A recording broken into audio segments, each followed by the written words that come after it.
Okay guys, welcome back to the channel.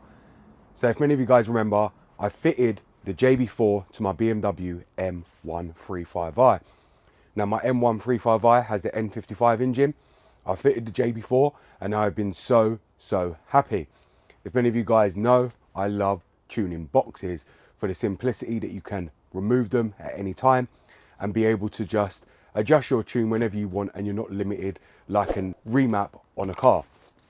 Now, since I've installed the JB4, I've wanted more features with it, and I haven't been able to actually have that with the JB4 in the car via the OBD. Fair enough, you can access the menu and the maps via the controls, but I wanted more features. And if you have a JB4 fitted to your BMW, you can actually buy this part and fit it to your actual JB4 module itself. So we are going to go over and do a video showing you the part that you can actually fit to your JB4 and be able to control yourself from inside the car and change all the maps a very easy way without having to go through the settings on the actual OBD port. So let's get onto the video. Goddamn, get it done, will ya? Woo. When the blow up now, everybody's so unusual with it. Shit. But said times in his rhymes cause his memories. We running through New York, so you know. So if you guys remember, I fitted my JB4 module, which is sitting down here inside the box. This is the JB4 module right here. And if many of you guys don't know, there's a blank point right there on the JB4 module. Now, this is the part I'm going to be installing today. And if you can see here, there's only 4 Allen key screws to actually removing this metal case. And I really do like this case. As I told you when I actually installed it, it's a billet case, so it's really strong and it's for all weather. So JB4 actually upgraded this because it was plastic, to make it more weatherproof, because obviously where you've got to drop it down here, obviously water enters, and they didn't want it getting drenched in water and causing it to fry out, or you needing to buy another one. So they actually do think of their customers. Now, bearing in mind, this has got really good reviews everywhere you look, and JB4 Berger Motorsports really do look after their customers, and therefore they're always updating the firmware, and I want to be able to update the firmware in this because I'm not sure if it's actually on the latest one. So we are going to go ahead and remove these bolts, and I'm going to fit this part. And if you guys do want to buy this part I'm going to be fitting, I will link it in the description below so you guys can go and check it out and buy it. Firstly, we're going to remove these 4 Allen key screws. Now, to open this up, I'm just going to be using a normal T10, bearing in mind a T10 is more safer than an actual Allen key, because an Allen key you can actually strip the bolts. Therefore, when it comes to Allen keys, I always prefer to use a Torx Allen key bit to make sure that the bolts don't strip out. So if you can see, that's 1 unloosened, and we're just going to unloosen all 4 of them.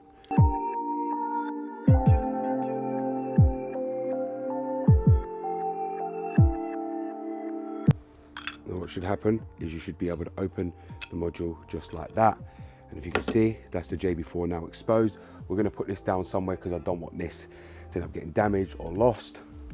Now if you can see inside the module, you've got the module right there. Now, if you can see, there's an extra adapter right there. Now, many people don't realize that's actually hidden in your JB4 module unless you actually watch a YouTube video. But this is so you can connect to actual Bluetooth while in the car, while actually driving on any of the map modes, and be able to read the fault codes, update the firmware, and do everything you need via the JB4 mobile app. Now, the app itself, I believe, is £24.49 on the Apple Store. I've actually already got it and downloaded it, and I'm now going to be installing the Bluetooth adapter for my JB4 because I want to be able to have full access to my JB4 while I'm on the drive, because you can't access that via your OBD menu. So what first we're going to do is take out this, which you'll see right there is a little washer which stops water getting inside through this hole, and we're going to run the lead down here. Now, if you don't install that, leave this here because you need it to actually blank off this hole, but that hole is for the Bluetooth thing we're going to be connecting right now. Now you'll see here, this is the JB4 unit itself that I've actually got. This is a Bluetooth one, and inside it just comes with a packet. It was very expensive, I'm not going to lie. I think it cost me around £150 to actually purchase this, but in the same sense, it's well worth the money from what I've read up. So we are just going to connect this up to our JB4 unit, and it does come with 2 screws as well, which are basically Phillips screws to actually install it. So we'll just get them out of the bag. So if you see, we've got 2 Phillips screws right there. So what we're going to have to do is drop them in first. So now we've got the screws in place. What we're going to want to do now is we're going to connect it up to our JB4 just like that, and then we're going to tighten them down. So we'll just use that to tighten the screws down. You don't need to be so hard on it.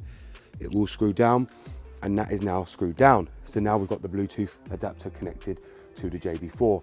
You'll see here the screws are in. They're very, very easy. They don't need to be tight because they're only holding that. Then you're going to want to remount this into your JB4. Make sure the wire comes down here into where that old grommet you removed from. Now, once you've got that back installed and everything's located properly, you're going to want to reinstall your case. Now, you are going to want to realign this perfectly before you close it all down and seal it. So we are now going to tighten up all the screws again.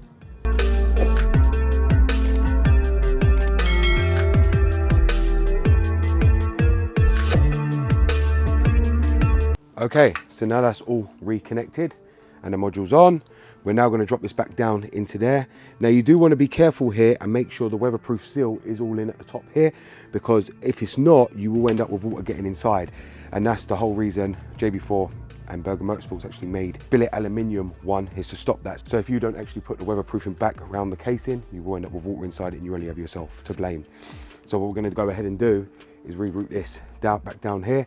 We've got the Bluetooth device right here, which we're going to drop down into the bay area as well. We're just going to drop this down here, just like that. And we're going to leave this up here because obviously I don't want no water getting in to the Bluetooth device. So now we've got that there, and that's all ready to go. We're going to go ahead and connect to the phone. Okay guys, so here we are with the JB4 mobile app. As I said, this app was $24.49 on the App Store. Now, when you first download the app, you will have to register an account to be able to use the Bluetooth device. Now, I've already set up my account. Everything is set up. I'm going to go ahead and click connect. You want to make sure your Bluetooth is on for the JB4 to actually find the device. And if you can see here, it's actually found it. So it says now, would you like to link this kit to this account? Kits can only be linked to one account at a time.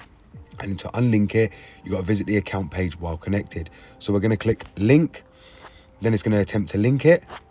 Waiting the handshake, which means they're waiting the confirmation. And if you can see there, it's all connected. You can see all my gauges, which are right here. You can see the map I'm on, which is map 5. You can also see my AFR and the IAT, so the intake air temp. So it's all there. And now if I wanted to, I could start logging. So if we just click the maps, you can see here, we can change the map on the fly while we're driving without having to actually access the OBD settings. You can see there how nice and laid out it really is. And this is why I really wanted the Bluetooth module to go with my JB4, because of this reason. We just come out of there. We can then select gear and see what that does, but it don't do nothing. So let's do start logging. And now we can start logging the car. So what we're going to go ahead and do now is go into codes, and we're going to read the codes. Then it will start checking the code. So this is really good as well, that you can read the codes on the fly as well, just very easily. And if you can see there, I've got air mass plausibility, tuner code, ignore. Now I've had that code since I've actually fitted my induction system, and I knew it was a tuner code because obviously I'm creating more air into the engine, and therefore that's why I needed to get a JB4 or some kind of tune fitted to this car. Now we can actually just go ahead and delete the code if we wanted to, and that is really good that we can actually do that while driving. So that is how you'd actually delete the codes, just that simple, just like that. We can also see the save codes, which are just all air mass plausibility, which we don't have to worry about. But this is how and why I wanted this Bluetooth device. The fact that you can change the maps very easily is a must. Obviously, people will say you don't really need that because you can do it via the BC button. You can, but it's much simpler while you're driving, while you're logging, just to click on the map and be able to go into all the maps and just change them over as you wish. So you can see there, I've now got access to all the maps, and I can just change whatever I want. So if I wanted to go to map 0, I can, and it will save the map. So now we're on map 0. And if I wanted to change the map again, I can change it. It's not very responsive when you press it at first, so I'm just waiting. So we'll go back to map 5, which is what I was on, and you can see there it will save the map. So it is very easy to use, and it is a great feature to have. It is quite expensive. I don't know how much it is in the US, but I paid £150 just for that little device right there, just to connect to my JB4. But it makes it all the worthwhile. Instead of having to guess what the fault codes are, just automatically delete them. With the JB4, which is another setting you can set your JB4 to do, is to automatically delete fault codes on the fly without the need of you having to do that. but I personally wouldn't set that because I like to see what codes my car is actually throwing in case it could be something serious and it's hiding it and then I wouldn't know. Therefore, this is a good device to actually have fitted because of the fact that you can access the codes and just be able to check it much faster than having to plug up a diagnostic tool and remove your OBD from the JB4 to be able to read the fault codes. This is a must for me, especially because I don't want to be able to have to plug up Bimmerlink or anything unless I want to do coding with Bimmer code. So this, guys, is really worth the money. And if you guys do want to buy it, I will link it in the description below for you guys to go and check it out. But if you don't have it, go and buy it. It's a must-have feature for your JB4. Okay, guys, so as you've seen there, I've now connected the Bluetooth device to my JB4 module. Now this, I believe, is really handy and really good for any of you that do have a highly stage tuned car and want to be able to customize your maps on the fly, especially if you've got a defined map that you've had custom made for your car, but then sometimes you just want to drive it normally and not have to drive it on that more aggressive mapping. You can just switch it with your phone. The JB4 Connect kit is a must have if you do own a JB4 module, and I'm really pleased and happy that I actually bought this device to go along with it, because the fact is, when you're driving at speed and when you stop at lights, you just want to be able to change the map quickly and easily without having to go through the whole menu, especially while you're driving in stop-start traffic. It just makes it unusable and unfriendly to be doing that via the BC button. That's why I added the JB4 Connect kit to my JB4. You saw how easy it was to actually plug up. It took less than 2 minutes to actually do, and it's very simple, and it connects to the phone brilliantly. All you have to make sure you do is when you download the JB4 app, make sure to register for an account, otherwise you will not be able to connect to the Bluetooth device straight away until you've actually done that. So I hope you guys have actually enjoyed this video, and I will try and link the JB4 Connect kit down below for all you guys to actually go and buy. Thank you very much for watching, guys. It's BMW Dr. Dean here, and goodbye.